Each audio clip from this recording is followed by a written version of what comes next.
She learned to carry everything herself. The pain, the responsibility, the weight of being the strong one. And somewhere along the way, she forgot that strength wasn't supposed to mean suffering alone. If you've ever felt like you had to hold it all together while falling apart inside, if you've worn a mask of strength so convincing that even you started to believe it, this video is for you. Because what Carl Jung understood about the psychology of women who become strong alone will change. Everything you thought you knew about healing. Stay with me for the next hour. What you're about to discover isn't just theory, it's a mirror that might finally help you see yourself clearly. And that recognition, that's where your healing truly begins. Act 1. The Making of the Strong Woman. Chapter 1. The Origin Story. Let me tell you about someone. Maybe you'll recognize her. She's the little girl who learned too early that her needs came second.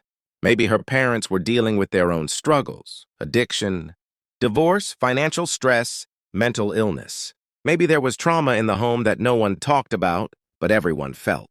Or perhaps her family was fine on the surface, but emotionally unavailable. The kind of home where feelings were inconvenient, where vulnerability was weakness, where she learned to read the room before entering it. This little girl developed a survival skill that would shape her entire life.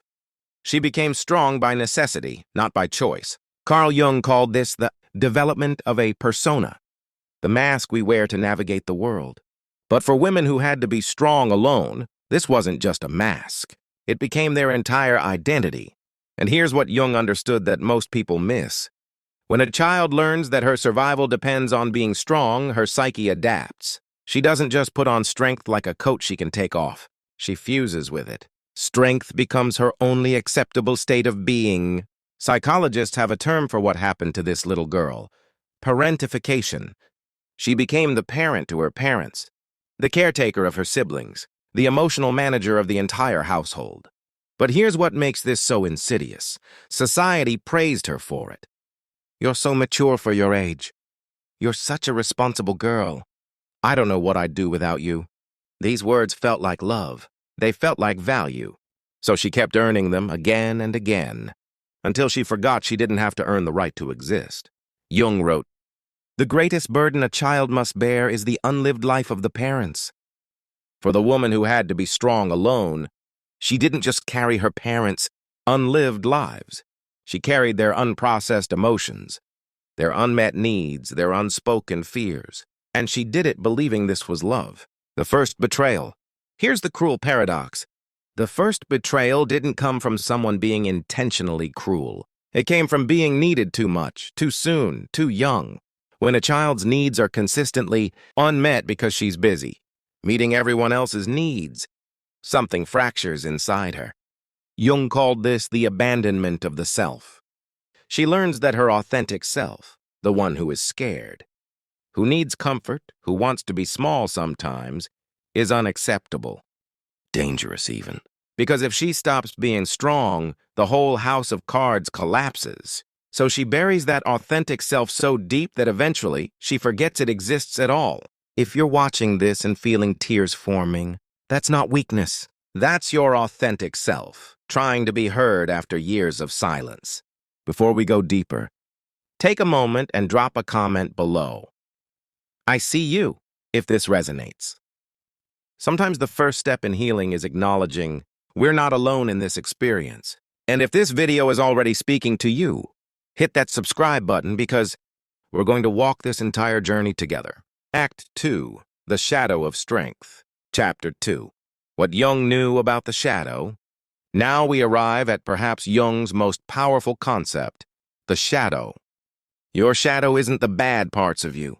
It's everything you've rejected about yourself, the needs, the feelings, the desires that didn't fit the image of who you had to be to survive. For the woman who had to be strong alone, her shadow is enormous. It contains the part of her that wants to be vulnerable, the part that wants to be taken care of, the part that's exhausted and wants to rest, the part that's angry about having to carry everything, the part that wants to be weak without consequences, the part that wants someone else to be strong for once. All of these parts aren't gone. They're in the shadow. Growing more powerful with every year, she pretends they don't exist. The strength trap.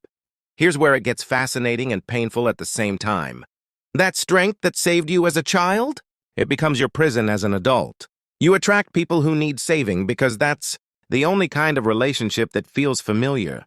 Partners who are emotionally unavailable. Friends who take more than they give. Careers where you're the one holding everything together. And when you're in these situations, you feel both resentful and purposeful.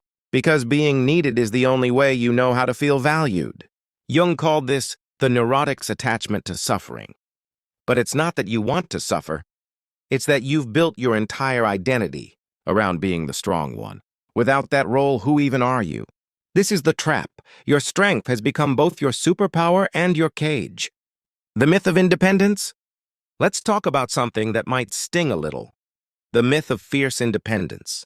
Society celebrates the independent woman. The one who doesn't need anyone. Who's got it all figured out? Who can do it all herself? And you've embodied this perfectly, haven't you? You've turned your childhood wound into a badge of honor. I don't need help. I've got this. I'm fine. But Jung would ask you this, is that really strength or is it a defense mechanism? Because here's the truth.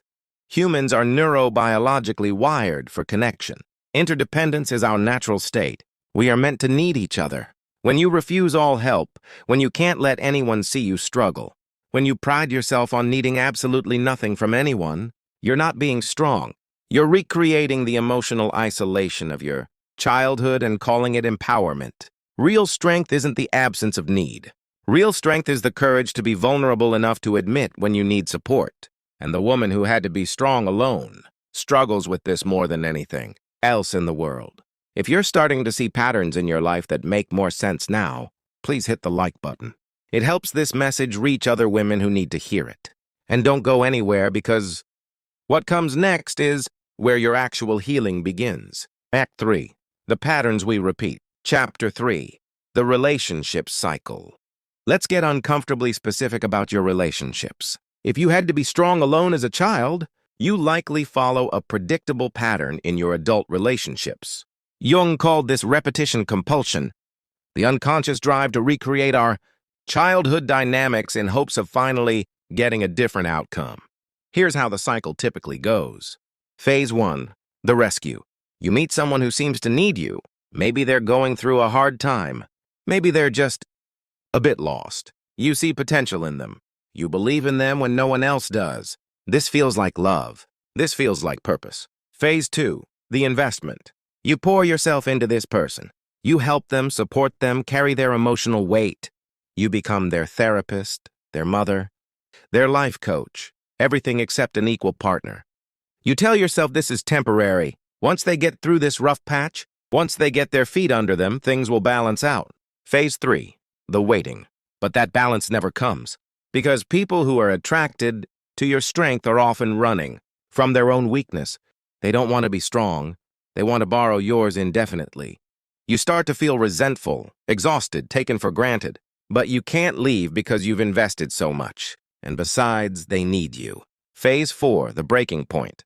Eventually you hit a wall. Maybe you get sick. Maybe you have a crisis of your own. And when you need them to be strong for you just once, they can't do it. They're uncomfortable with your vulnerability. They don't know how to hold space for your pain. Some even resent you for not being strong anymore. And this is when your worst fear is confirmed. You're only lovable when you're strong. Phase 5, the cycle repeats. So you either stay and continue overfunctioning or you leave, only to find another person who needs saving. Because that's the only kind of love that feels real to you. The anima and animus imbalance. Jung had another brilliant insight that applies here. The anima and animus. In Jungian psychology, the anima is the feminine aspect within, and the animus is the masculine aspect. In a healthy psyche, these are balanced. But for women who had to be strong alone, something fascinating happens. You overdevelop your animus, your masculine energy, the provider, the protector, the problem solver, the one who gets things done.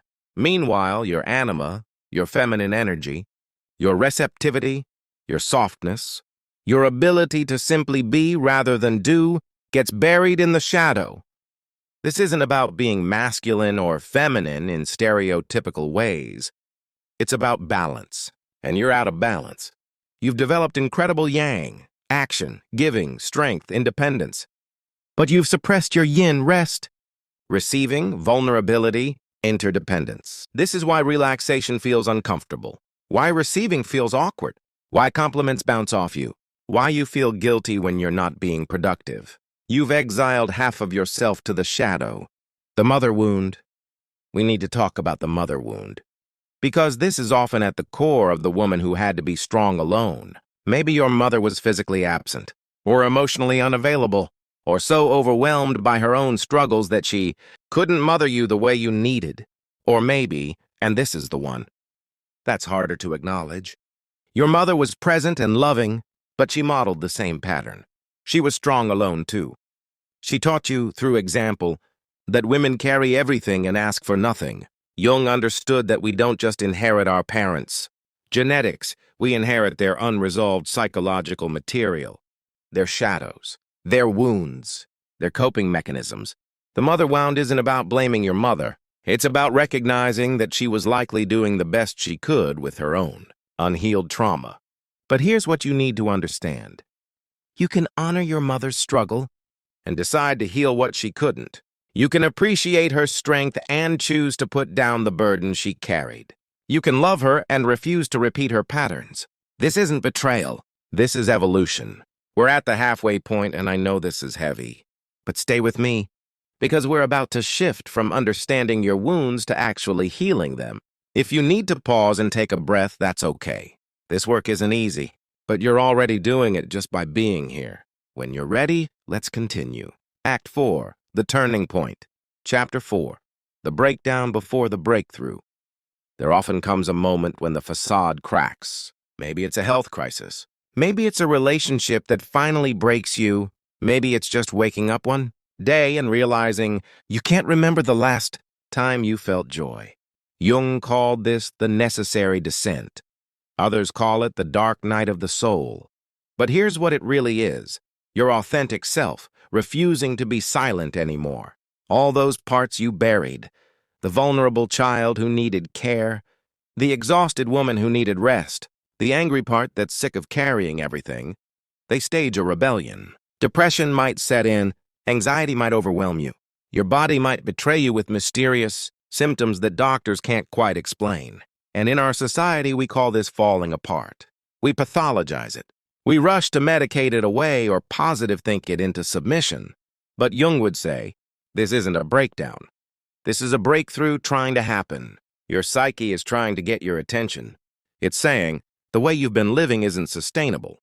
The person you've been pretending to be isn't who you actually are. Something has to change. The call to healing. So here you are, at the crossroads. You can do what you've always done. Push through. Soldier on. Convince yourself you're fine and that you've got this under control. Or you can do something radically different. You can listen. Jung said, what you resist persists. What you accept transforms. This is your moment of choice. Will you continue resisting your vulnerability, your needs, your authentic self? Or will you finally, after all these years, accept that you're human? That you're allowed to be tired? That you're allowed to need help? That you're allowed to be weak sometimes? That you're allowed to take up space with your pain? This acceptance isn't giving up, it's growing up. It's the difference between the strength of rigidity and the strength of flexibility. A tree that won't bend will eventually break. But a tree that can bend with the wind, that tree survives the storm. Shadow integration. Now we get to the most important part of Jung's work, shadow integration. This isn't about eliminating your shadow. It's about bringing it into the light, acknowledging all those rejected parts of yourself and welcoming them back home. Here's what shadow integration actually looks like. It means saying, yes, I am the strong woman who handles everything. And I'm also the vulnerable woman who sometimes can't handle anything. Both are true. Both are you. It means acknowledging. I resent the people I've been taking care of because I want to be taken care of too. That resentment isn't shameful. It's information. It means admitting I'm terrified of being abandoned if I'm not useful. That fear isn't irrational. It's based on real experiences where your worth was conditional. Shadow integration is the practice of saying and instead of but. I am capable and I need support. I am independent and I crave connection. I am strong and I'm exhausted. When you can hold both truths at once, you stop fracturing yourself into acceptable and unacceptable parts. You become whole. And wholeness, not perfection, is what healing actually looks like. This is the work. This is the healing Jung was pointing toward. Drop a comment if you're ready to start integrating your shadow. What's one thing you've been rejecting about yourself that you're willing to welcome back? Share it below. Your vulnerability might be exactly what someone else needs to hear. Chapter 5. Practical Integration. Okay, let's get practical. Understanding is powerful, but integration requires action. Here are the concrete steps for healing as the woman who had to be strong alone. Step 1. Grieve what you didn't get. Before you can move forward, you have to honor what you lost. You lost a childhood where you could be a child. You lost relationships where you could be held instead of always holding. Give yourself permission to grieve this, not dramatically, just honestly. Jung said, "The wound is where the light enters." But first, you have to acknowledge the wound exists. Step 2. Reparent your inner child. That little girl who learned to be strong alone, she's still in there, waiting for someone to tell her she doesn't have to do it all anymore. You have to become the parent to her that you needed but didn't have. This isn't metaphorical. In meditation, in therapy, in quiet moments, talk to her. Tell her, "You're safe now. You don't have to earn love. You can rest. I've got you." Step 3. Practice vulnerable communication. This is terrifying, I know, but healing requires you to start letting people see the real you. Start small. Instead of "I'm fine," try "I'm actually struggling right now." Instead of "I got it," try "I could actually use some help with this." Instead of pretending everything is under control, try admitting when it's not. You'll be shocked by how people respond when you give them the chance to show up for you. Step 4. Set boundaries without guilt. You've spent your life being available for everyone else's needs while ignoring your own. That stops now. Saying no isn't selfish. It's self-preservation. Protecting your energy isn't mean. It's mature. Disappointing someone else isn't the worst thing that can happen. Abandoning yourself is. Step 5. Seek reciprocal relationships. Pay attention to the balance of give and take in your relationships. If you're always the giver, something is off. Healthy relationships are reciprocal. Sometimes you're the strong one. Sometimes they are. Sometimes you both fall apart, and that's okay too. If people can only love you when you're strong, they don't actually love you. They love what you do for them. It's time to surround yourself with people who can handle all of you, the strong and the struggling, the individuation journey. Jung's ultimate concept was individuation, the process of becoming your authentic self, integrated and whole. For the woman who had to be strong alone, individuation means shedding the false self you constructed for survival and uncovering the real you underneath. This isn't a quick fix. This is a lifelong journey. But here's what changes. You stop performing strength and start embodying authentic power, the kind that includes gentleness. You stop attracting people who need saving and start attracting people who see you as an equal. You stop burning out because you learn that rest isn't laziness, it's how humans function. You stop feeling guilty for having needs because you understand that needs aren't weaknesses. They're what makes us human. You stop believing you have to earn love because you finally understand that your worth isn't conditional on what you provide. You remember how to laugh, really laugh, not the polite laugh you give when you're exhausted, the deep, genuine laugh that comes from joy. You remember how to cry, not the silent tears you shed alone in your car, the cathartic crying that happens in someone's arms because you finally trust someone enough to fall apart in front of them. You remember how to play, how to be spontaneous, how to exist without a purpose or productivity attached to your existence. You remember how to simply be, not the caretaker, not the strong one, not the person everyone leans on, just you. And here's the miracle. When you stop trying so hard to be strong, you discover a different kind of strength, the strength of authenticity, the strength of vulnerability, The strength of being fully, messily, imperfectly human. That's the strength that doesn't leave you depleted. That's the strength that actually sustains you. That's the healing Jung was pointing toward. If you've made it to the end of this video, you're not here by accident. Something in you is ready to stop being strong alone. Something in you is ready to heal. Carl Jung once wrote, "I am not what happened to me. I am what I choose to become." You didn't choose to be the strong one. That was survival. But now you get to choose. You can choose to keep carrying everything until it crushes you. Or you can choose to put some of it down. You can choose to keep pretending you're fine. Or you can choose to be honest. You can choose to keep repeating the patterns. Or you can choose to break them. Your healing begins when you understand that strength without vulnerability isn't strength. It's armor. And armor, no matter how beautiful, is still a cage. You deserve relationships where you can be soft. You deserve space to fall apart. You deserve people who can hold you when you can't hold yourself. You deserve rest without guilt. You deserve to be loved not for what you do, but for who you are. You deserve to stop being strong alone. If this video spoke to you, please share it with another woman who needs to hear this message. Subscribe to this channel for more deep dives into psychology and healing. And most importantly, be gentle with yourself as you begin this journey. The woman you had to be to survive isn't the woman you have to be forever. Your healing has already begun. Thank you for trusting me with this hour. I see you, and you're not alone anymore.